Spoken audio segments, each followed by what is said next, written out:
నమస్కారం. నా పేరు శ్రీరామ్ శర్మ. ఏదైనా సరే ఎవరైనా మ్యూచువల్ కన్సర్న్ ద్వారా విడాకుల కేసు ఫైల్ చేయాలి అనుకుంటే పెళ్ళయి 12 నెలలు దాటాలి, అంటే సంవత్సరం దాటిన తర్వాత మాత్రమే మ్యూచువల్ కన్సర్న్ ద్వారా ఇట్లా విడాకుల కేసు ఫైల్ చేయొచ్చు. కానీ గౌరవ కర్ణాటక హైకోర్టు ఇద్దరు జడ్జి ధర్మాసనం జస్టిస్ నరేందర్, జస్టిస్ విజయ్ కుమార్ పాటిల్ ఈ 12 నెలల టైంని వేవ్ చేస్తూ ఒక ఆదేశం ఇవ్వడం జరిగింది. వివరాల్లోకి వెళ్తే, ఒక భార్యాభర్తలు ఉన్నారు, వాళ్ళకి పెళ్ళయింది.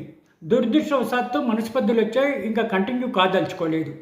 వాళ్ళు ఫ్యామిలీ కోర్టులో విడాకుల కేసు మ్యూచువల్ కన్సర్న్ ద్వారా ఫైల్ చేస్తే దాన్ని రిజెక్ట్ చేసింది ఫ్యామిలీ కోర్టు. మీకు మినిమం పెళ్ళయి 1 ఇయర్ ఉండాలి, అది మ్యాండటరీ పీరియడ్, ఇట్లా ఫైల్ చేయాలంటే 1 ఇయర్ కాలేదు కాబట్టి మిమ్మల్ని తిరస్కరిస్తున్నాం అంటే అది హైకోర్టులో అప్పీల్కి ఫైల్ చేశారు.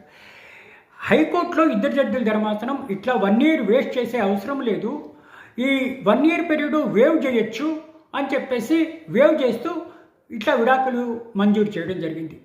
ఈ తీర్పు ద్వారా మనకి తెలిసేది ఏంటి, ఇట్లా స్పెషల్ మ్యారేజ్ యాక్ట్ ప్రకారం కానీ ఏదైనా వేరే చట్టం ప్రకారం కానీ వివాహం సంవత్సరం దాటిన తర్వాతనే మ్యూచువల్ కన్సర్న్ ద్వారా కేసు ఫైల్ చేయొచ్చు అన్న నిబంధన లేదు.